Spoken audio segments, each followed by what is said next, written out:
It's time for From the Shortgrass, presented by UAMS Health, Orthopedics, and Sports Medicine with Trey, a golf podcast for those who love golf, struggle with golf, and just like to enjoy the outdoors and fellowship with friends, all while chasing a ball around, trying to put it in a 4 1/4 inch diameter hole.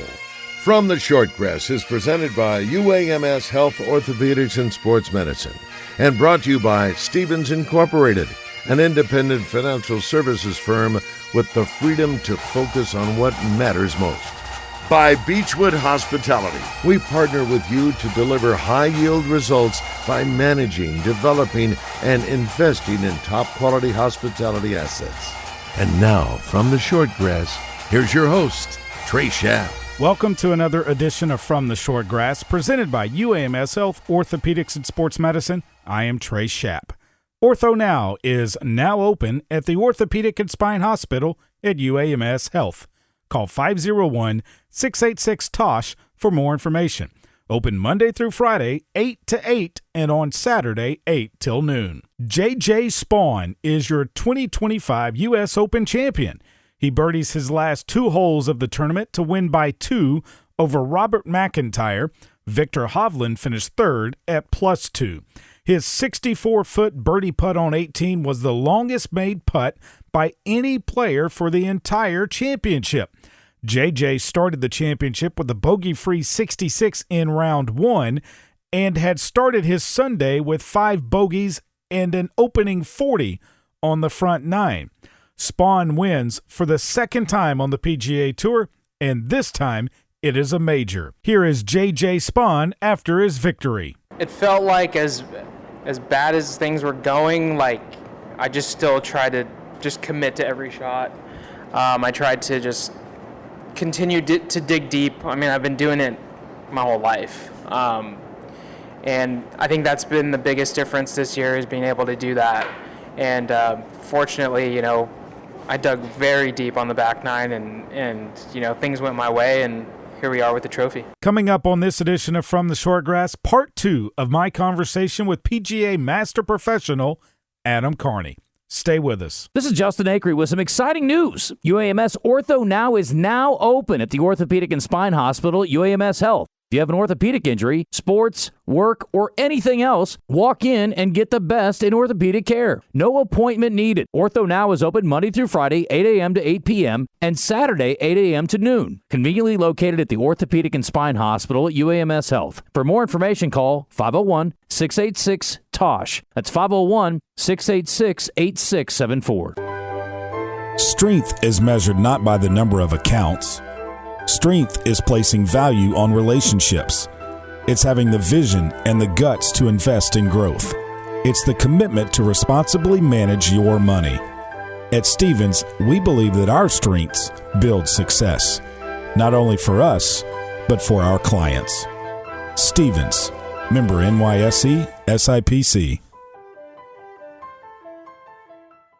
The next time you travel to El Dorado and need overnight accommodations, the Haywood Hotel is where you need to stay. The Haywood El Dorado Tapestry Collection by Hilton is a great place to stay if you're in South Arkansas listening to live music or playing the challenging Mystic Creek Golf Club. Take time and relax in their bar for a drink before going out on the town for dinner. The Haywood, 210 South Washington, right in the heart of downtown El Dorado. Search the Haywood El Dorado on the web or call 800-293-0718 for reservations. The Haywood, a Beechwood hospitality property.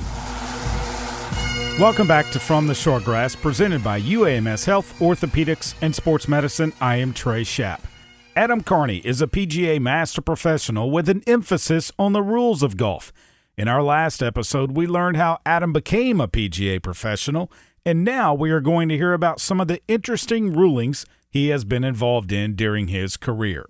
On the tee, Adam Carney. Adam, welcome back to another edition of From the Shortgrass. Great stuff last week, and now we're talking more on the rules of the game, and it got me to thinking, we have a U.S. Open champion now, and you look at how penal the rough was at Oakmont up in Pittsburgh.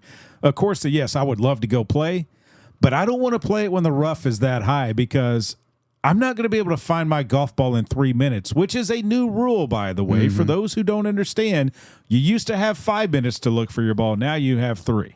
Correct. Why the change? Who loses a golf ball in a major or at a PGA Tour? It can happen. You and I playing around, we got no gallery to find our golf ball for us. But. Well, yeah, true.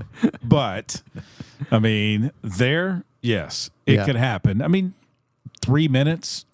I struggle with the 3 minute thing. It's just I do too. And look, the game of golf, sometimes it takes too long for some people to play, and some people can play really, really fast. Right. Like I would love getting around in 3 hours, and Sure. I can. If I'm by myself, I can make it 2.5. Right. But the long rounds of golf, I guess they did it to try and speed up play. Well, yeah. I mean, I really think that rule change came about for recreational play more than anything else. Really, just speed up pace of play. I mean, if they wanted to on the PGA Tour, or majors, or wherever, they could. The tour can implement whatever they want to do to alleviate pace of play, and they do. I mean, there are fines and there are times and this that. I just for recreational play, I really struggle with the 3 minute thing. It's especially if you're if you're not holding anybody up behind you.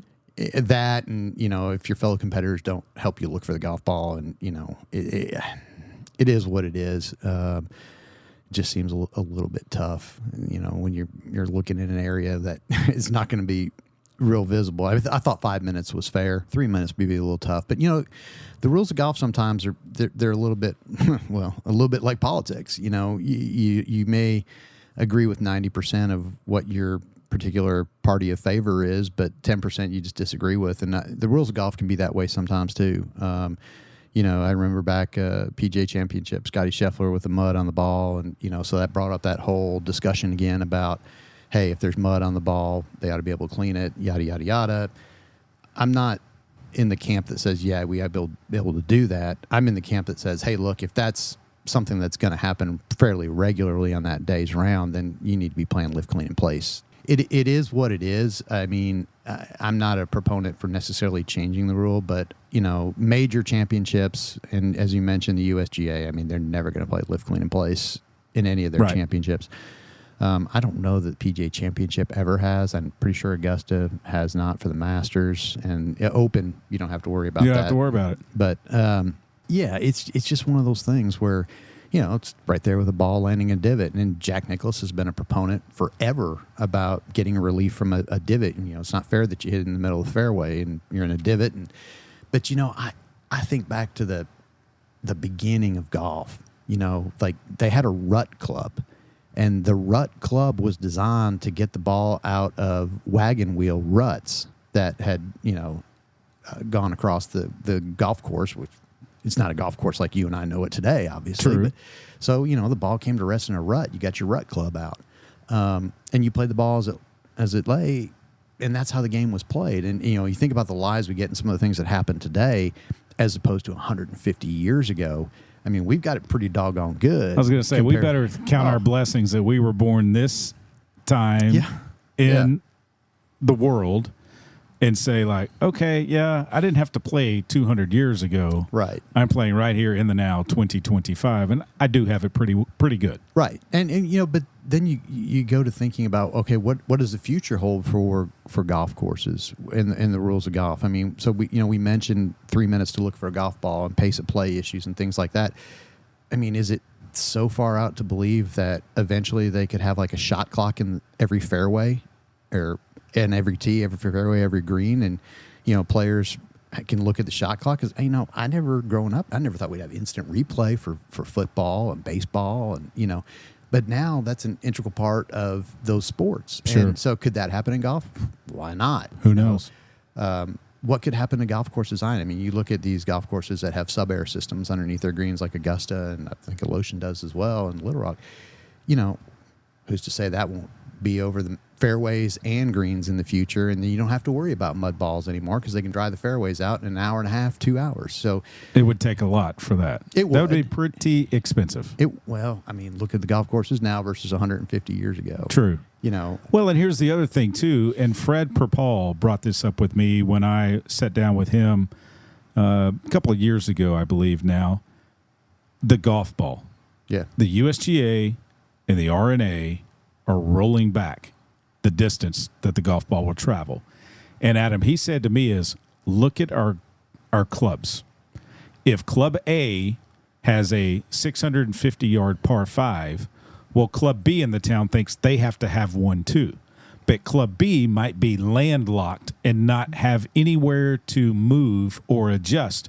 So you look at like a Pebble Beach, an old course. You look at Augusta National. Yeah, Augusta National can buy up property around and expand if they wanted to. But a Pebble Beach, the old course, they're basically set in their yardages that they're going to have. So you kind of have to roll that golf ball back a little bit. And that's where the USGA and the RNA are coming from, is we don't want to make these old meccas of the game obsolete. Right.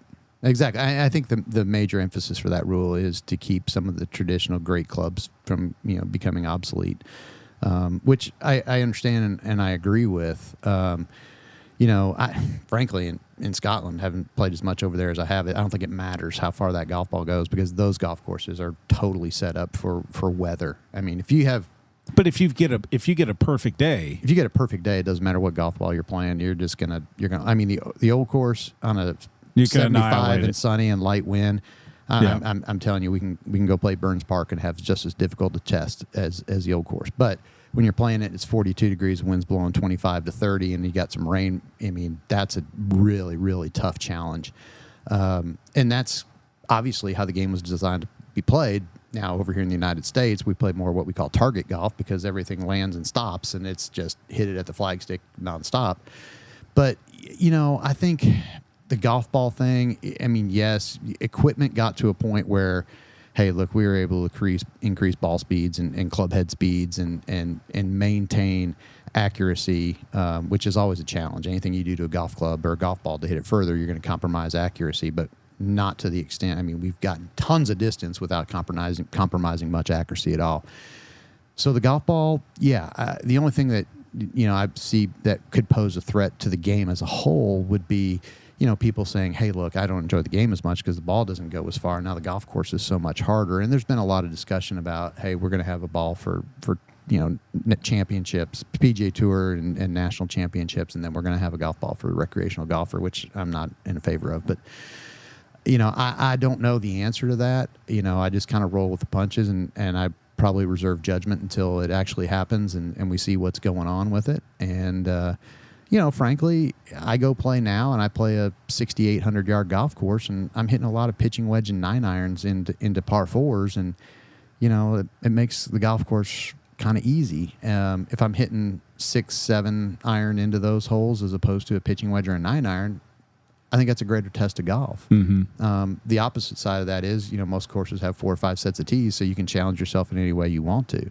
I mean, I can tell you now at almost 55, if they roll a golf ball back, I'm going to roll a tee up. I'm still playing it back with most of those guys, but my age puts me up at least one set. No doubt. All right, let's get into some rules situations or scenarios that are interesting that you have seen in competition. What's one that just comes to mind? I tell you what, I think the most challenging thing as a rules official is getting called in when a player is looking for relief, and you get in there and you realize the player has already decided in his head he's going to get relief, and he's not. I think those are the most challenging situation to be in. And I remember one I had, I don't remember what, I think it was the National Big Eye Insurance Youth Classic. I don't know if it was either Boise, Idaho or Ardmore, Oklahoma. I can't remember which, but there was a large oak tree, players ride in one of the holes, and had these tree roots coming out from the tree, and they were, I don't know, probably 3-4 inches in diameter, and these two tree roots came out of the tree, and they were about 6 inches apart, and then they kind of came away from the tree about 6 inches, and then they joined together, and it kind of made this bowl, And, of course, I didn't notice it, until this situation. And the night before that round, it had rained pretty significantly. And that bowl had filled with water. Oh, boy. And sure enough, somebody hits it up against that tree, and it stuck right in that bowl where those roots come together. Now, if there's no water in there, you can't get a club on it. But it's filled with water. And player calls me in, says, "Hey, I got Casual water," and I'm like, "Yeah, tough luck. Start somewhere." Because the next questions are going to be, okay, if there was no casual water, What about would you where do? his feet were? Is there casual? There was not. No. And even if there had been, it wouldn't have mattered. Okay. Because the reality of the situation is his ball was flat out unplayable. So, in the rule state, if it's unreasonable to play the stroke that the player is assuming he's going to play, then he can't get relief from casual water, abnormal ground condition, immovable obstruction, those kinds of things. And yeah, it was one of those things. He goes, "Are you really not going to give me relief?" I'm like, "I can't. I already asked you the question. What would you do if the water wasn't in there? And you told me you declared unplayable, and that's what you need to do." And of course, he's in. What if he would have said, "I would play the shot"? At that point, it's a judgment call. And if he could really demonstrate to me that he was going to be able to get, and there's no way he was going to play that shot. So that one was actually fairly easy. But yeah, it was. Now there's other times that you kind of want to try and help out a little bit. Now, obviously not to the extent where you're going to give advice. But I can remember another situation where a player he had a situation where he was going to have interference from an immovable obstruction. But in order to have that interference, he'd have to play it left-handed. Well, he had no reasonable shot right-handed, but he did left-handed. But he wasn't considering left-handed. And so I said, well, if you told me you're going to hit this thing left-handed with, sand wedge turned upside down or something like that, then yeah, I'd give you relief from this immovable obstruction. He goes, there's no way. I can't hit it left-handed. And I'm like, take the hint. Oh buddy. my gosh, you idiot. And that's where you have to stop. You can't go any further. You can't coach him anymore. No. Because sometimes you can use, if you know them, use them to your advantage. I've seen that before in a scenario, Adam, where cart path, ball, tree. Well, if I hit right-handed, there's no way I can get the ball, advance it towards the green. Right. But if I try to hit that shot left-handed where I'm standing on the cart path, I'm going to get relief from that. And then you have to determine your nearest point. And if just looking at it, you say, well, if I go to the right, okay, I'm going to be away from the cart path, and I'm going to have a clear shot to the green. If I go to the left, nearest point, take a club, and I drop, I'm still going to have another clear shot there as well. You get relief from that, and then you can play the shot right-handed if you want. Any way you want to. That's correct.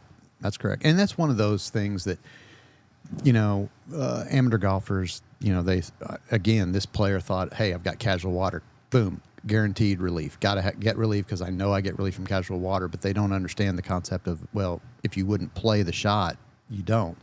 And we see that a lot. It's just one of those things. It's really, really tough, and you have to explain that. And of course, no player wants to have you read it from the rule book. That's kind of one of the first things they taught us. Like, hey, you got to know the rule book backward and forward so you can pull it out and read it to the player. And I'm like, no player. I mean, I tried that one time, right? Right after somebody taught me that, I'm like, yeah, I'm never doing that again. Because I got an earful. It's just one of those things, and you just got to say, hey, and now you can call for a second. And I was the second on this one, and actually, the first guy didn't really want to make a decision either way, and then I got called in and I had final decision. Let me ask you something about ground under repair. And sometimes, and I had this come up in a tournament I was playing in, back, I want to say around 2011 or 12. I'm way left of the fairway, and there's a pile of limbs and stuff deemed for removal from the course. But I thought, okay, I should get relief from that because that's ground under repair. That is a pile of sticks and everything that is going to be moved at some point. They just haven't gotten to it yet. Right. But I was told by the rules official, not going to call the rule official out, but I was told by the rule official, you're so far left of the fairway, and I mean, I just hit an awful shot, which happens a lot, that I'm not going to grant you relief from that. Yeah, so proximity to the fairway of the hole you're playing or the green or whatever doesn't come into consideration under that, the scenario you described. If we know definitively that material was piled for removal, it is an abnormal ground condition. I don't care if it's 50 yards left of the fairway in the middle of the woods. It's not. And frankly, I remember a scenario actually at Augusta, number 11.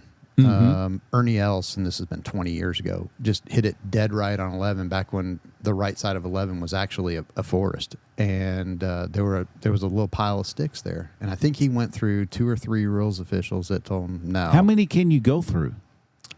Well, every tournament's different, right? Yeah. And Augusta National is definitely different. I'll just leave it at that. Okay. I would say, the players know, hey, you keep asking until you get a guy with a green jacket. Yeah. And so, and that's what happened. And I know some of those guys. I've been in rules workshops with them, and there are 4 or 5 members at Augusta National that are very savvy rules people. And yeah, it was one of those deals. I mean, he was so far into the woods, and it was definitely, if it was piled for removal, it had been repiled and removed at the position that it was in. And of course, maybe things are different at Augusta. I don't know. But for you and I playing, we would have definitely said, yeah, this has been removed from someplace. If this is piled for removal, it's been removed, and this is where they removed it too. But yeah, he called, and I think he got about the 3rd or 4th guy came in and said, yep, we're going to give you relief. And he got relief, found a place where he could drop it, where he had a gap, punched it down short of the green on 11, got it up and down, made par. Didn't win the Masters, though. So thankfully it wasn't something like that. But it was, in your scenario, it's not the same as, hey, you hit a bad shot, and now you've got this situation, and, I don't see where it's going to hurt you. I'm not going to give, no, it either is or is an abnormal ground condition. Also, dropping the golf ball now. Mm-hmm. We had to do arm out, extend, drop. Oh, I'm old enough to have done it over my back. Over your back, yeah. And now it's from your knee. Correct. Why that change, do you think? I think the major reason is that, you could have had a decent lie, and whatever, abnormal ground condition, immovable obstruction, whatever is going to cause you to have to drop it, and then you have to drop it in a bad lie. I guess dropping it from your knee, there's less likelihood of the ball, traveling further. And then the other thing is, hey, we want to drop the ball and keep it as close to the point that we dropped it. Where, it used to be you could roll 2 club lengths, and so now it's I think it's better. I mean, the bottom line is we're trying to get the ball back into play as closely as possible to where it was. End of story. Yeah. So, dropping it from shoulder height or dropping it over your back doesn't really matter. It's let's get it back in play. A couple other things, too, that I want to touch on before we wrap up is for the casual golfer, when you have a chance to mark your ball and lift within the rules of golf, always clean it. No question. I mean, it's I mean, you just got a good rule of thumb there, and this is not absolutely true every single time, but it is 99% of the time. If you're getting a penalty stroke, you can clean it. Yeah, and that's a good thing to remember. So, anytime that, hey, look, I'm going to incur a 1-stroke penalty here, and I've got the ball in my hand, I can clean it. So there are times you cannot clean it. Right. So they're relatively few. Very few. If your ball is interfering with play with another ball through the green, then you can mark it and lift it so the other player can play. But in that situation, you cannot clean it. Cannot clean it if you're trying to identify it. Correct. Well, you can clean it to the extent necessary to identify it. And you can't clean it if and this doesn't happen anymore. You can't wipe it in a towel when you're trying to identify your golf ball. No. But in the other one would be if you're inspecting to see if it's cracked or damaged. Yep. Which doesn't happen. That's back from the old Balata golf balls days and before. All right. Best golf course you've ever played? Oh, gosh. Man. I've played a lot. I've been really lucky. I've played so many good golf courses. In the United States. Anywhere. Oh, anywhere? Golly. Muirfield in Scotland is phenomenal.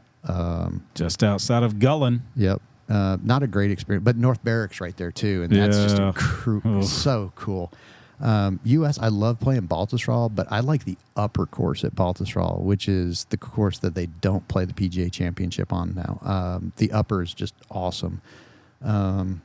Outside of that, I mean, I've played so many good ones. It's like picking a child. Who's your favorite child? I mean, I've been really lucky to play some great golf courses. I mean, you tend to go to golf courses where you played really, really well and say, I love that golf course. But I've played golf courses where I played like awful. And sometimes when I've asked PGA Tour players, hey, what's your favorite golf course?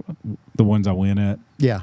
And of course, right? Yeah. I mean, it's I love golf courses I worked at. Yeah, you know? yeah, exactly. Fantasy foursome, living or deceased. You and three others you could play around a golf with. Who would they be? Well, I'm going to stick to tour players. Because obviously I'd like to pull some family members that are no longer with us. But I got to go Jack, got to go Tiger, and I'd probably go Arnold Palmer. Yep. It's just, now the three of them may not even talk to each other. But I'm sure they would. I'm sure they would. It's golly. But you come up with other Bobby Jones. God, how cool would that have been to play with Bobby Jones? Oh my gosh, yeah. I would have loved to have played with Francis Ouimet. Yeah, I mean, just or how about John Rattray, the first champion? Yeah. It's just the opportunities are endless when you get there. They are. It's it's like, do you want to watch the best players play? And three best players of all time, more or less in the modern day. Tiger, Jack, and Arnold. Yeah, probably so. And Scotty's coming along. He might be there soon. Who knows? I'm really careful not to. A lot of people are already throwing out the comparisons to Tiger, and I'm just kind of like, Tiger's got 15 majors. Pump the brakes just a little bit. What he's doing right now is phenomenal, and it's Tiger-esque, no question about it. How long can you do it for? Yeah. And being a new dad and all those kinds of things, we'll see what happens. But I love the guy. I love his personality. I love his game. There's just, I love the fact that he's got horrible balance because, so did Phil. Phil had horrible balance, and he gets it square at impact, though. Doesn't matter. Beats everybody. It does. He doesn't have the prettiest golf swing in the world. He just has the best brain out there right now. No doubt about it. Adam, thanks so much for your time. Thanks so much for all that you have meant to the game of golf. And appreciate that. If anybody needs your phone number, if they have a rules question, your number is. I'm just joking. 870. We're not putting Trey. that out. Thanks, Adam. Yeah, bud. Thanks. Beechwood Hospitality is the leader in hotel management in Arkansas. When you need an overnight place to stay, make sure it is a Beechwood Hospitality hotel. We're back to wrap up this edition of From the Shortgrass, presented by UAMS Health, Orthopedics, and Sports Medicine.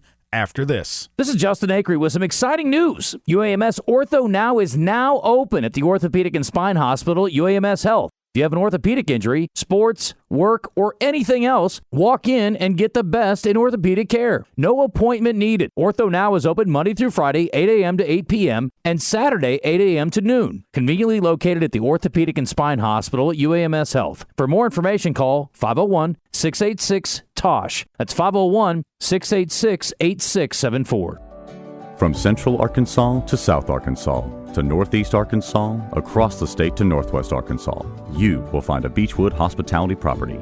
From the Haywood in El Dorado to the Hilton Garden in Jonesboro to the Doubletree in Bentonville and the Staybridge Suites just south of Baumwalker Stadium, Beechwood Hospitality has a room for you. Beechwood Hospitality is the leader in hotel property management in the state. Make sure you find a Beechwood Hospitality hotel for your next overnight stay. The future is not about a bond reaching maturity. The future is what my grandfather worked for. It's what my father carried on. It's my responsibility today. The future is my son's tomorrow. At the Stevens Private Client Group, we believe that our strength builds success, not only for us, but for our clients. Stevens, member NYSE, SIPC. Welcome back to this edition of From the Shortgrass, presented by UAMS Health, Orthopedics, and Sports Medicine. Congratulations to former PGA Tour member Ron Whitaker, who has gotten his amateur status back and won the Arkansas State Amateur last week at the Country Club of Little Rock. He shot a final round bogey-free 66, 5 under par. Ron made eagle on the 18th hole to secure the victory. On the women's side, congratulations to Anna Kate Nichols, who will be a sophomore on the Arkansas women's golf team as she won the title over the difficult CCLR course. That's it for this edition of From the Shortgrass. Remember, when you find your ball mark on the green, make sure you fix it and a couple of more. And I hope to see you sometime soon from the Shortgrass. You have been listening to From the Shortgrass, presented by UAMS Health, Orthopedics, and Sports Medicine. a weekly podcast dedicated to the game of golf. This has been a presentation of the Buzz Radio Network in association with Majestic Cubby Production.